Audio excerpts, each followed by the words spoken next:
Hi family, ek hoop dit gaan baie goed met julle. So, jy bevind jouself in 'n seisoen waar dit is droog. Daar is barrenness. Daar is dit 'n barrenness, donkerte en 'n absolute stilte. Jy hoor nie die Here nie. Jy bid, maar dit voel jy word nie geantwoord nie. Jy weet nie waarvan af gaan die volgende meal vandaan kom nie. Jy weet nie of jy môre gaan wakker word en of daar voorsiening gaan wees nie. Alles is net donker. En jy word oorval met anxiety. Jou gedagtes is depressive.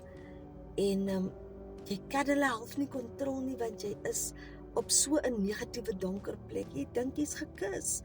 Jy dink jy het gesondig en jy vra die Here, wat is fout? Sê my net dat ek dit kan regmaak, sodat ek kan aanbeweeg uit hierdie situasie uit waarin ek my bevind. En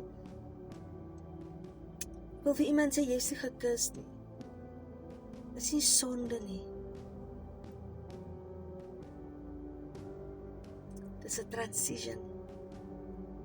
Dis 'n transition na jou next level. En as jy getrou is, standvastig bly, dan sal jy die hand van die Here sien. Jakobus 1:12 verduidelik so mooi. En die Here gebruik hierdie tipe dinge om ons deur te trek na die next level. Jy's op die regte plek. Blessings.